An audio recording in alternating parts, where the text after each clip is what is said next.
Bismillahirrahmanirrahim. Assalamualaikum warahmatullahi wabarakatuh. Perkenalkan, nama saya Muhammad Abdi Saputra, NPM 032001-268. Saya dari jurusan Pendidikan Guru Sekolah Dasar, Fakultas Keguruan dan Ilmu Pendidikan, Universitas Muhammadiyah Buton Angkatan 2020. Di sini saya akan mempresentasikan materi yang membahas tentang potensi-potensi kemaritiman yang ada di Laut Lowu.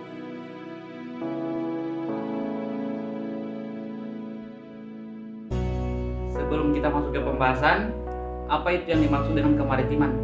Kemaritiman adalah bagian dari kegiatan laut yang mengacu pada pelayaran, pengangkutan laut, perdagangan, navigasi, keselamatan pelayaran, kapal pengawakan, pencemaran laut, wisata laut, kepelabuhanan baik nasional maupun internasional, industri dan eksploitasi di dalamnya.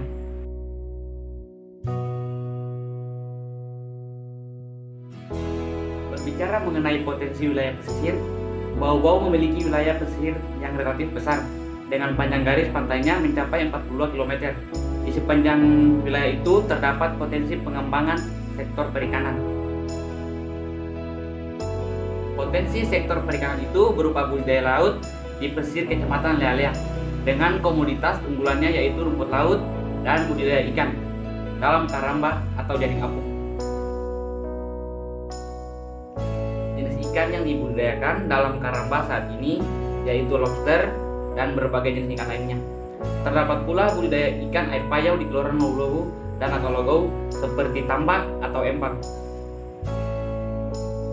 Di samping itu ada industri ekowisata berupa wisata mangrove di Kelurahan Lowu dan wisata pemancingan ikan dalam karamba atau jaring apung.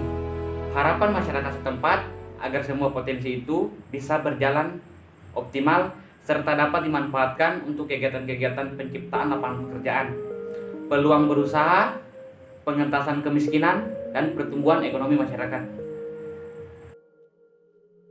Oleh karena itu, pihak berharap melalui analisis potensi pengembangan wilayah pesisir dapat menjadi rujukan pengambilan kebijakan sektoral dalam mewujudkan masyarakat Kota Bau-Bau, khususnya masyarakat Lowu nelayan yang maju dan sejahtera.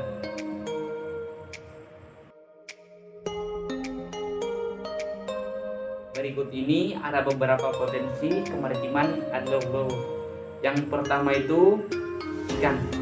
Ikan adalah salah satu sumber daya laut yang sejak dulu telah dimanfaatkan oleh penduduk Kelurahan Lowu sebagai mata pencarian sekaligus untuk makanan sehari-hari. Masyarakat Lowu mencari ikan dengan cara memancing dan dijaring menggunakan perahu. Selain itu, masyarakat Lowu juga membudidayakan ikan menggunakan karamba.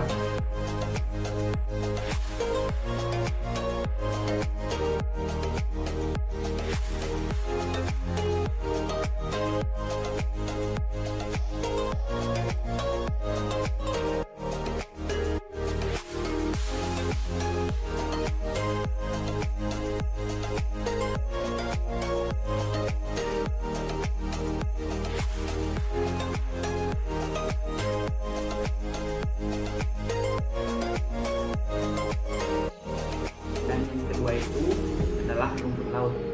Rumput laut ini merupakan salah satu potensi kemaritiman yang bisa digunakan sebagai mata pencarian masyarakat. Dari sudut pandang lain, budidaya rumput laut ini sangat menguntungkan bagi masyarakat Lowu. Mengapa? Karena dalam proses budidayanya tidak banyak memakai modal yang besar, sehingga semua dapat dilakukan para penduduk yang tinggal di daerah pesisir pantai. Rumput laut juga memiliki keuntungan yang dapat meningkatkan pendapatan masyarakat serta mengurangi jumlah pengangguran. Dan yang ketiga itu mangrove atau hutan bakau. Mangrove atau hutan bakau ini adalah tumbuhan yang berada di daerah pasang surut air laut. Mangrove dimanfaatkan sebagai tempat hidup binatang laut untuk berlindung, mencari makan, dan berkembang biak. Selain itu, mangrove juga dapat mencegah abrasi dan memperkuat struktur tanah sehingga sebuah daratan tidak cepat terkikis air sehingga perlahan hilang. Dan yang terakhir, terumbu karang. Terumbu karang memiliki beberapa manfaat. Yang pertama, manfaat terumbu karang di bidang ekologi, yaitu sebagai sumber keanekaragaman hayati tinggi. Dengan tingkat keanekaragaman hayati, maka terumbu karang menjadi sumber keanekaragaman genetik dan spesies, dan juga sebagai penunjang kehidupan berbagai makhluk hidup di sekitarnya. Yang kedua, manfaat terumbu karang di bidang ekonomi, yaitu sebagai sumber bibit budidaya, sumber mata pencarian, sumber makanan, sumber bahan dan untuk obat, sebagai objek wisata. Dan yang ketiga, manfaat terumbu karang di bidang sosial, yaitu sebagai sarana rekreasi masyarakat. Berikut ini ada upaya-upaya yang dapat dilakukan untuk melestarikan potensi laut. Yang ke-1 itu melarang penggunaan bahan peledak untuk menangkap ikan. Dan yang kedua, melindungi terumbu karang sebagai tempat perkembangan ikan. Dan yang ketiga, menanam hutan bakau di pesisir pantai untuk mencegah abrasi. Yang keempat itu memberi sanksi yang berat terhadap orang-orang yang menangkap sasta laut yang dilindungi. Dan yang kelima, menjaga kebersihan laut untuk tidak membuang sampah sembarangan. Demikianlah presentasi yang saya berikan. Semoga apa yang saya katakan dapat memberi dorongan bagi kita semua agar lebih memperhatikan potensi-potensi di daerah kita masing-masing. Akhir kata saya ucapkan terima kasih. Billahi taufiq wal hidayah. Wassalamualaikum warahmatullahi wabarakatuh.